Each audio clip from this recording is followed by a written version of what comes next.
هپاټایټس چې زمونږ خلک ورته زیړی وایي. زیړی چې دی د مختلفو لاملونو په پایله کې رامنځته کیږي، لکه ځینې ویروسونه دي چې د ABCDE په نوم باندې نومولي دي. همدارنګه هر هغه څوک چې شراب څکي، د بعضې درملو په پایله کې ځینې ناروغۍ چې هیڅ علت یې نه دی معلوم د زیړي سبب هم کیږي. په دې کې چې دی زمونږ خلک ورته تور زیړی وایي، یعنې هپاټایټس B د B وایرس په واسطه باندې رامنځته کیږي. دغه ناروغي یعنې تور زیړی د نړۍ تقریبا 3 برخه وګړي په دې باندې اخته شوي دي او بې تطریقه شوي دي.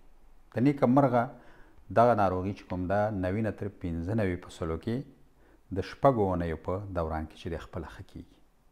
اما ډیره کمه سلمایي چې ده هغه په تلپاتې یا مزمل یا کرانیک شکل باندې بدلیږي. په پرمختللي هیوادونو کې دا ناروغي ډیره کمه ده، یعنې د 1% نه هم چې دی کمه ده. علت یې دا دی چې دلته خلک واکسین کوي او د صحي شرایطو لاندې ژوند کوي. اما په مخ په ودې هیوادونو کې او هغه هیوادونه چې هغه وروسته پاتې دي په هغې کې چې دی دا ناروغي ډیره زیاته ده.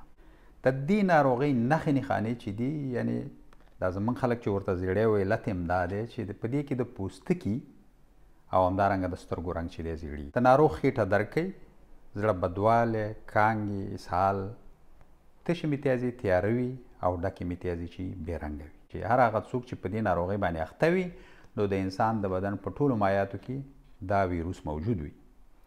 یا لکه د وینې د لارې نه انسان ته انتقالیږي یا لیږدول کیږي. همدارنګه د جنسي اړیکو چې هر هغه څوک چې ناروغه وي د هغې سره جنسي اړیکې ونیسي، ځکه د هغې په لاړو، تشې میتیازو، مني او په دې ټولو کې دا چې دی وجود لري. په پرمختللې نړۍ کې دا ډېر رواج ده چې په بدن باندې رسمونه اچوي، غیر صحي شکل باندې وشي، نو دا هم یعنې دا خلک د دې د خطر سره مخ کیدی شي.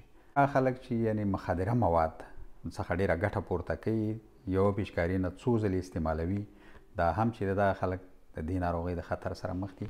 او همدارنګه هر هغه څوک چې یعنې د والیو دپاره په غوږونو او پوز او نورو ځایونو کې سوري کوي، نو دا هم د خطر د دې ناروغۍ د خطر سره مخ دي.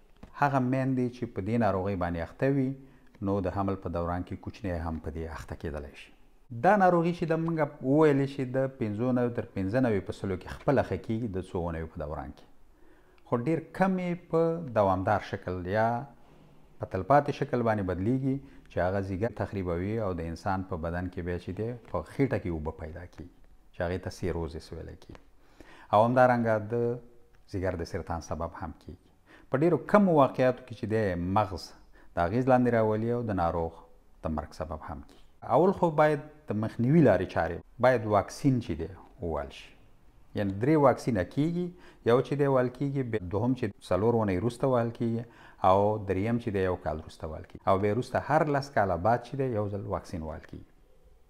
اوس چې دی پرمختللې نړۍ کې د تور زیړي او همدارنګه د هپاټایټس A په نامه چې کوم دي، یعنې دغه دواړه A او B د دې دواړو ویروسونو واکسین چې یو ځای دی او دلته خلکو ته وال کېږي په 10 کالو کې 1 ځل. او همدارنګه په صحي شرایطو باید سړی ژوند وکړي. معنا دا چې هر هغه څوک چې د دې ناروغۍ سره مخ وي نو باید جنسي اړیکو کې باید ورسره ډېر احتیاط وشي.